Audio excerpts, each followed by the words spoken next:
ఇప్పుడు పవన్ కళ్యాణ్ అవన్నీ ముందే తెలుసుకొని అక్కడికి వెళ్ళిన తర్వాత చేస్తుంటే చాలా బాగుండేది అంటున్న, బండి ముందు గుర్రం వెనక. ఇప్పుడు ఇంత హడావుడి జరిగిన తర్వాత ఇంకా తలకాయలు తప్పించుకునే ప్రయత్నం చేస్తాయి కదా.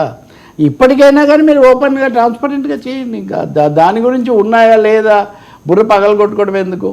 రెండవది, అలా వెళ్ళడానికి అధికారం ఉందో రానివ్వలేదు అన్నది నాకు నచ్చలేదండి. అప్పటికి ఇప్పటికి కూడా 3 నెలల నుంచి నన్ను రానివ్వట్లేదు అని ఉప ముఖ్యమంత్రి అంటే ఏంటండి? మిమ్మల్ని రానివ్వకుండా ఉండేటంత శక్తులు ఎవరున్నారు? ఉంటే కంటే ఉప ముఖ్యమంత్రి కంటే పవర్ఫుల్ ఎవరు ఉంటారు? ఉంటే కంటే ఉప ముఖ్యమంత్రి కంటే పవర్ఫుల్ ఎవరవుతారు రాష్ట్రంలో? ముఖ్యమంత్రి ఉంటాడు. అంతే కదా.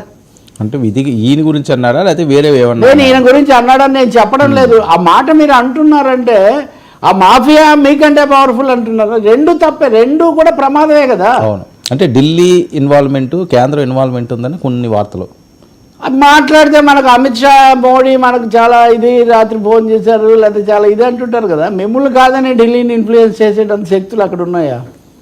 ఉన్నాయంటే రాష్ట్ర రాజకీయాలను మరొకసారి కొత్త చూపుతో చూడాల్సి వస్తుంది. అవును.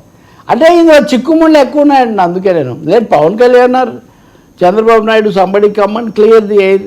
మీరు విచారణ కోసం సిఐడి విచారణ అంటున్నారు, సిబిఐని అడుగుతామంటున్నారు.